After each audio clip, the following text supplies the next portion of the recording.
Estamos en su espacio de entrevista este martes 12 de enero del año 2016. Como les mencionaba hace unos instantes, seguiremos en el análisis de la sociedad salvadoreña de la posguerra. Este momento será la oportunidad para evaluar el sistema político salvadoreño y nos acompaña Roberto Cañas. Roberto es firmante de los acuerdos de paz, analista político y docente universitario. Roberto, gracias por estar con nosotros y por acompañarnos. Gracias por invitarme, qué bueno estar en TVX hoy en la tarde. Gracias, Roberto, por estar con nosotros. ¿Por qué desarrollar el tema del sistema político en este espacio de entrevista? El proceso de negociación de los acuerdos de paz significó modificaciones en el sistema político salvadoreño, particularmente los acuerdos que fueron adquiridos en México en abril del año 1991 desembocaron en reformas que afectaron el sistema político salvadoreño, el surgimiento de un Tribunal Supremo Electoral, atribuciones de control de la Asamblea Legislativa, sometimiento de las Fuerzas Armadas al Poder Civil, determinar mecanismos de elección de magistrados, jueces y titulares del Ministerio Público y el nacimiento de la Procuraduría para la Defensa de los Derechos Humanos, entre otras acciones derivadas de este proceso de negociación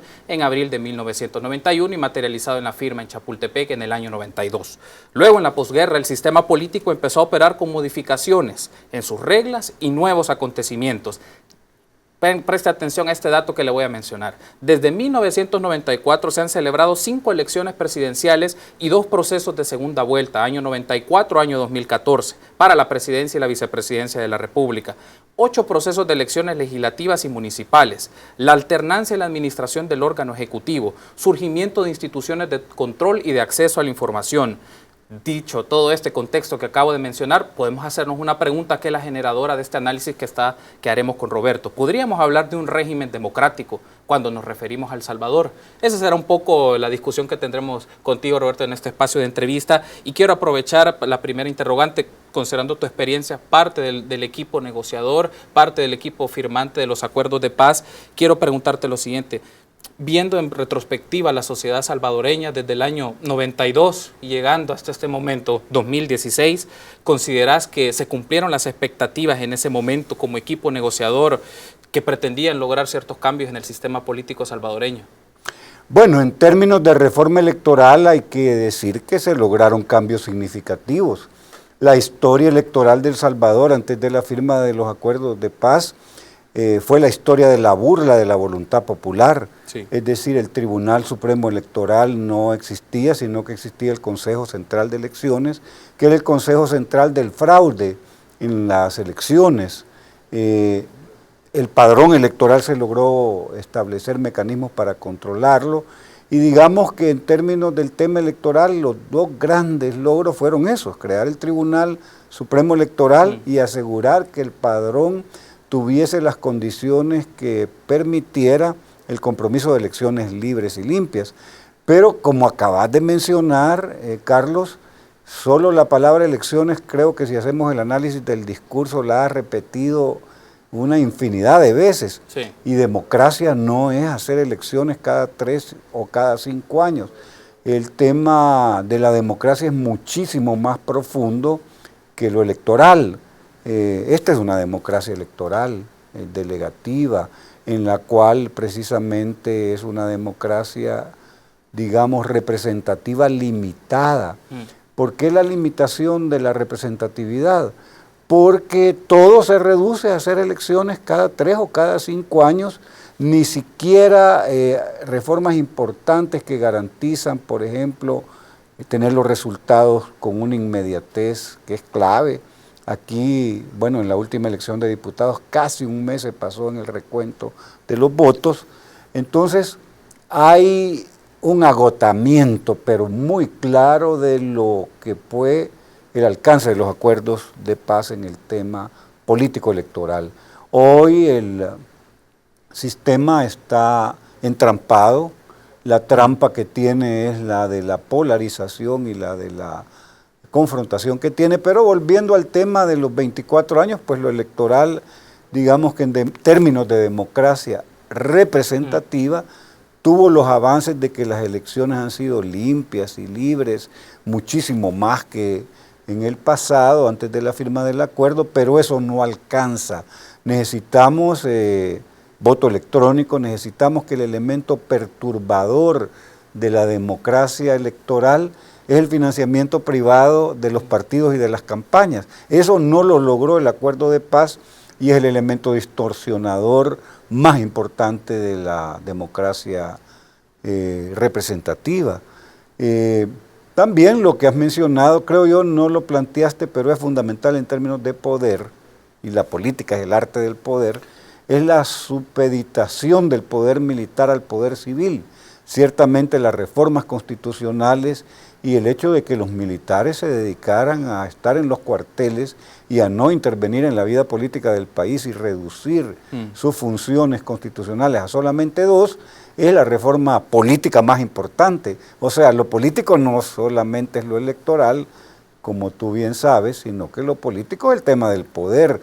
Hoy hay una división de poderes muy clara que resulta extraña en el país, porque como no se había hecho un ejercicio de división de poderes real, antes de la firma de los acuerdos de paz había un hombre fuerte en el Ejecutivo y un poder u órgano, como se llama ahora, judicial y legislativo sumiso al poder o órgano ejecutivo.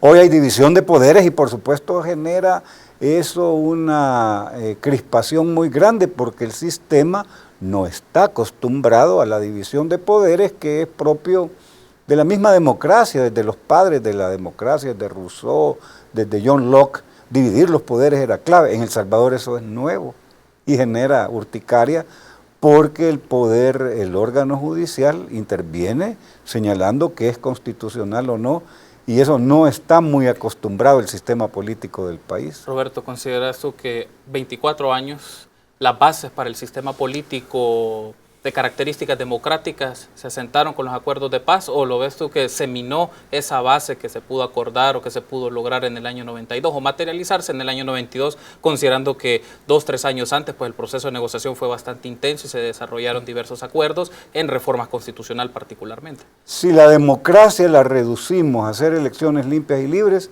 el acuerdo de paz fue un éxito. Pero si la democracia la ampliamos a la posibilidad de una democracia representativa más desarrollada, porque ¿qué es lo que sucede en El Salvador? Como el único mecanismo de control del desempeño de los funcionarios públicos es el voto de premio o de castigo en las elecciones, cuando no hay elecciones no pasa nada, puesto que los políticos que están administrando el aparato del Estado saben que pueden hacer prácticamente lo que quieran y no hay sanción de ningún tipo, porque tal vez lo que pueda estar en juego, el cargo que tienen es en el momento de la elección, que si hay en la antesala al momento de votar un clima en que hay poco empleo, hay una crisis de seguridad muy grande, van a tener voto de castigo los que están en ese momento gobernando. Yo estoy convencido de que no alcanzamos a prever en los acuerdos el tema de los mecanismos sociales o societales de control del desempeño de los funcionarios públicos. ¿A qué me estoy refiriendo? A exigir más transparencia, se ha dado en estos 24 años y no como resultado de los acuerdos de paz, mecanismos que transparentan la gestión pública, más, no lo suficiente, porque a estas alturas tenemos datos de información de viajes y publicidad de exmandatarios que no se conocen y hay un esfuerzo de transparencia, digamos, mayor. La rendición de cuentas todavía en algunos casos son puestas en escena de situaciones de expresar qué es lo que se ha hecho en un año, y la austeridad pues todavía deja mucho que desear, digamos. Entonces, lo que hace falta en El Salvador ahora, el déficit es una democracia, aunque sea representativa, más completa, donde los mecanismos de control ciudadano de la gestión de los funcionarios públicos sea mayor. Eso está faltando, eso no se alcanzó a prever, no daba la visión del acuerdo de paz para lograrlo, y las otras cosas que he mencionado, el tema de la rapidez casi en tiempo real de los resultados, eso hay que hacer una reforma que está pendiente del voto electrónico, y el tema que pervierte toda la actividad política electoral, que es el financiamiento privado de los partidos y las campañas electorales. El problema del poder no se reduce al tema electoral, pero si vamos a hablar, muchas personas creen que política es elecciones.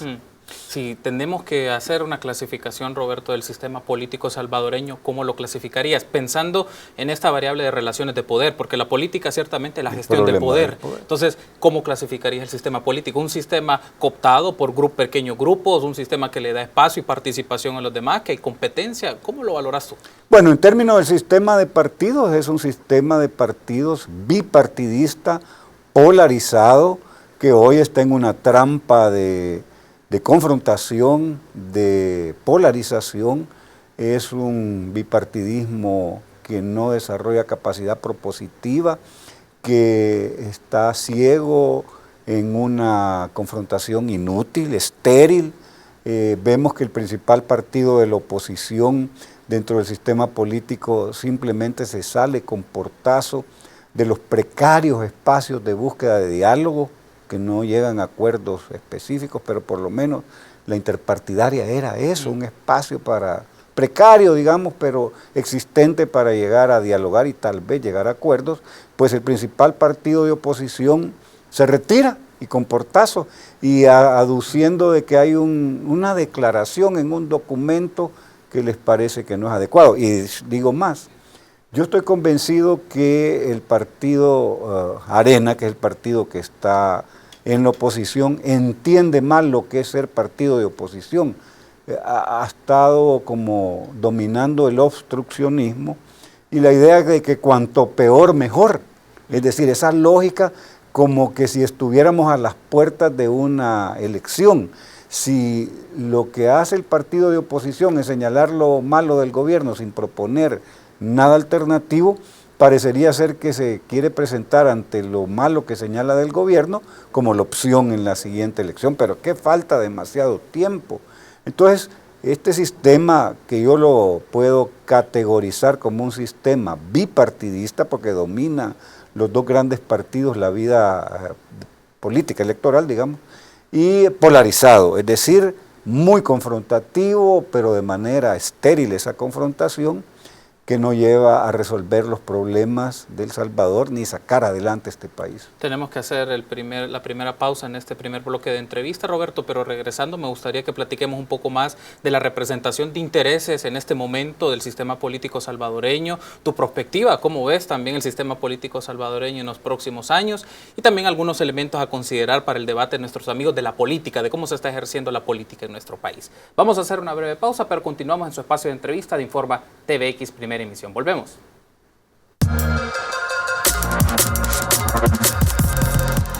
Gracias por continuar con nosotros en este su espacio de entrevista de Informa TVX Primera Emisión. Como les contaba hace unos instantes, está con nosotros Roberto Cañas, firmante de los acuerdos de paz y analista político, y estamos haciendo una evolución del sistema político salvadoreño. Roberto, retomando un poco la plática, me gustaría que hablemos un poco de las clases políticas. Una de las discusiones que también está en este momento y que se ha llevado en los últimos años es la renovación de la clase política. Tenemos nuevos rostros o no tenemos nuevos rostros. Hay nuevas expresiones de otros intereses, otras personas, otras generaciones, juventudes que ya puedan tener un rol más protagónico en la toma de decisiones de este país. Roberto, ¿consideras que todavía mantenemos estas figuras de hace algunos años o de generaciones anteriores al mando de la política de El Salvador?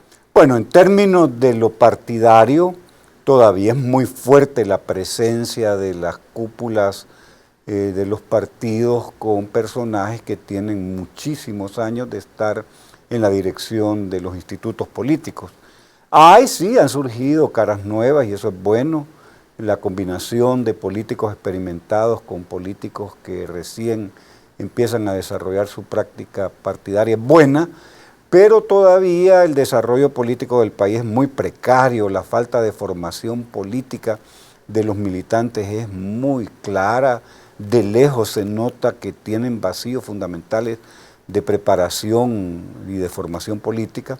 El otro tema es que el problema del poder no radica solo en los partidos, están los poderes fácticos que tienen un peso en la vida nacional muy grande. Lo partidario está sobredeterminado por el poder económico, es decir, los que financian los partidos pues dan la última palabra en la elección de las cúpulas de los partidos. Se ha notado muy claramente en los últimos meses en la posposición de la elección del COENA en el caso del partido más importante de la oposición, y en el caso del partido oficial pues no hay un recambio, digamos, importante. Parecería ser que la lógica de la biología es la que determina el recambio, pues la biología plantea que todos los seres vivos tienen procesos iguales, nacen, crecen, se desarrollan y finalizan su periodo. Entonces no podemos apostarle a la opción biológica en la renovación de las cúpulas de los partidos. Hay que desarrollar, y ese es un déficit importante, partidos políticos que sean institutos, que generen política pública, que formen a sus militantes. Los partidos políticos, sus locales, asustan cuando no hay elecciones. Solamente está la recepcionista y el ordenanza que abre la puerta. No hay formación, no hay gobierno en la sombra, no hay diseño de políticas públicas, producción de pensamiento. Son contados con los dedos de la mano los miembros de las cúpulas de los partidos que escriben. No hay elaboración de pensamiento. Entonces es muy precaria la praxis política en el nivel partidario. Y los poderes fácticos son fuertísimos, no solo el poder económico que determina con su financiamiento muchas de las políticas partidarias, sino que los medios de comunicación, estamos hablando de la soga en la casa del ahorcado, pero los medios de comunicación, especialmente el oligopolio de la propiedad de estos medios, tiene una influencia fundamental en la manera en que se informa y se crea opinión pública. TVX es, digamos, un proyecto novedoso que plantea una alternativa de poder tener valoraciones e información desde otro enfoque. Pero el dominio no está dominado por un oligopolio. Roberto, has mencionado el tema de los grupos o actores fácticos. Me gustaría que nos centremos un poco en esto. Y otras expresiones también de intereses en la sociedad. ¿Considerás que con el paso, 24 años, se han fortalecido o han disminuido expresiones colectivas? ¿A qué me refiero? Sindicatos, expresiones de grupos de presión, organizaciones, movilizaciones sociales. ¿Consideras que han tomado fuerza o han mermado en su expresión? Porque también es parte de la gestión del poder y la expectativa que en un régimen democrático es que estén todas estas expresiones, que así que puedan existir grupos, organizaciones, colegios profesionales, asociaciones de espacios de campesinos, asociaciones profesionales, entre otras, o movimientos que se enfrentan, por ejemplo, desde una perspectiva alternativa de la gestión de la economía, del medio ambiente, etcétera. ¿Hay expresiones de esos en este momento en la sociedad salvadoreña o han mermado? ¿Cómo lo valoras, Roberto? Mira, muy limitado, y es grave para el desarrollo político del país que no existan esos contrapesos del desarrollo de un movimiento social lleno de energía, de capacidad de movilizarse, muy organizado. Yo lo aduzco esta problemática vinculada ciertamente a la finalización de la guerra, los procesos de reconstrucción del tejido social como que desvincularon la política de los sectores sociales y lentamente y permeados por la ideología neoliberal, los sectores sociales no han logrado levantar cabeza que siquiera se pueda poner a la altura del desarrollo extraordinario del movimiento social en la década de los 70 en El Salvador, que tuvo un auge de la lucha social, de sindicatos, de grupos campesinos ciertamente, de grupos universitarios y de maestros. Hoy las organizaciones sociales son pocas y las que existen están divididas. Y si son pocas y además divididas, pues son débiles. No puedo reportar yo, y me gustaría plantearlo, que estos 24 años han sido la base para el desarrollo de un extraordinario movimiento social que pueda estar movilizado, planteando sus reivindicaciones. No es el caso salvadoreño ahora, da envidia la capacidad de movilización en Guatemala, no estemos hablando de cosas lejanas. En el país vecino se desarrolló, por lo menos el año pasado, un extraordinario movimiento en la calle, importante. ¿Consideras, a razón de esto, consideras tú que el activismo político es una mala palabra? Porque eso implica activismo político, participar, ir a las plazas, tener vínculo con los políticos, con los funcionarios, oponerse ante medidas que no les simpatizan o que no les favorecen en su bienestar. ¿Sería que es mala palabra hablar de activismo político? Hay mucha apatía, hay mucho desinterés y hay mucho escepticismo también acerca de la política. El eslogan de muchas familias es: yo no me meto en política porque a mí la política no me da de comer y yo si no trabajo no como, y se lo repiten a los hijos. Claro, eso genera un talante absolutamente conservador de prescindir de la actividad política, y la política por supuesto que da de comer, es decir, con una política bien orientada habrían mejores salarios, más oportunidades de empleo, más posibilidades de educación. La política es un elemento central de posibilitar el desarrollo económico, social del país. Entonces, repito, permeó la ideología neoliberal y hay mucho individualismo, mucha búsqueda del éxito fácil, mucha búsqueda de el ocio o lo lúdico como el elemento central de la actividad. Esos elementos de la competitividad, de la prescindencia de lo social. Esta es una generación que la pobreza, la desigualdad, la exclusión son fenómenos que no están en su lista de preocupaciones cotidianas, es decir, hay pobres quizás porque son tontos o porque son haraganes. La pobreza es una realidad que si no me impacta en lo más inmediato, pues puede ser como ver llover o ver nubes, no es parte de la preocupación de un sector importante de la población que sí se queja, que sí reclama, pero en la cola del banco o en la cervecería o las mujeres en el salón de belleza, sí reclaman y se quejan de lo que pasa, pero no hay capacidad y ese cáncer de la apatía, de la indiferencia, es muy malo para el país. Habría que ver cómo se hace un trabajo, que es un desafío fundamental, de crear conciencia, capacidad de movilización y de organización de las personas en función de sus intereses. Yo creo hoy, Carlos, que el tema del costo de la vida de los consumidores es un tema que puede movilizar, que los sectores sociales no lo están trabajando y todavía estamos con las expresiones del viejo movimiento social, organizaciones sindicales, en un país donde el desarrollo de la industria es muy pequeño, organizaciones campesinas donde el sector agrícola del país está muy defraudado, pues no hay un desarrollo agrícola importante. Entonces yo diría que las nuevas formas de organización social, jóvenes, mujeres, la diversidad sexual, lo ambiental, no han tenido el desarrollo que en otros países, existiendo pues en El Salvador problemas graves ambientales, el 90% del territorio salvadoreño es vulnerable, los jóvenes tienen sin duda reivindicaciones importantes, una de las más inmediatas que las debería movilizar a los jóvenes es el trato de las fuerzas de seguridad y de la Fuerza Armada en la calle, es decir, no hay circunstancia más incómoda para un joven que enfrentarse a un registro de un soldado, es decir, es muy peligroso salir no solamente golpeado, sino que un poquito más que golpeado. Entonces, uno extraña esa indiferencia, preocupante esa apatía, a pesar de que todos los días cuando los jóvenes se suben al bus, están preocupados por si les van a robar el celular. Yo trabajo con jóvenes y me dicen tres cosas. Uno, que tienen miedo que les roben, que les extorsionen, que no encuentran empleo. Y tres, que se quieren ir del país.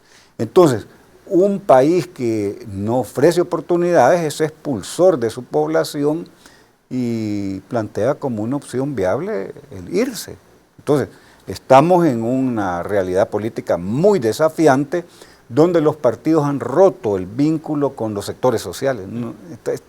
Ahí está la comunicación quebrada. ¿Qué pasó? ¿Qué duende tocó a los sectores políticos para que desistieran de esa alma mater, fuerza primigenia de la lucha política, que es lo social? Es decir, un movimiento político que no tiene un fuerte desarrollo y acompañamiento social es un movimiento muy débil.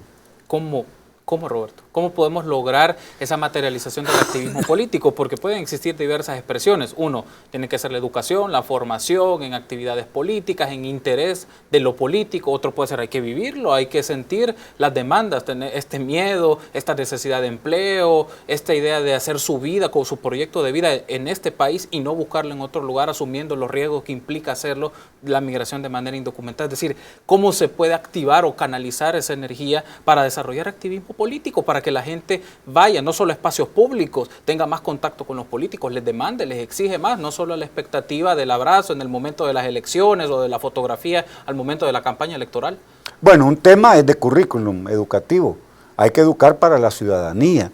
Eso significa que las personas desde la parvularia, desde la primaria, desde las primeras edades, entienda que van a formarse como ciudadanos, sujetos de derechos y obligaciones, y que en su práctica estudiantil eso esté presente permanentemente, como una materia, no como esa historia de los ejes transversales, porque eso es todo y es nada y no funciona. Hay que crear una materia que se llame educación para la ciudadanía, otra materia que se llame cultura de paz, para que las costumbres, las creencias de cómo se resuelven los problemas sea por el vía del diálogo, de la negociación. Entonces, con educación para la ciudadanía, con cultura de paz, uno puede pensar de que van a surgir niños y jóvenes con otra mentalidad, que son conscientes como ciudadanos, que tienen derechos y también que tienen deberes. Eso es fundamental. Creo yo que además de la parte, digamos, de currículum, hay otra cosa importante que los miembros de los partidos no han resuelto. Es decir, para interesar a la población en la participación en política hay que partir de los intereses inmediatos de la gente.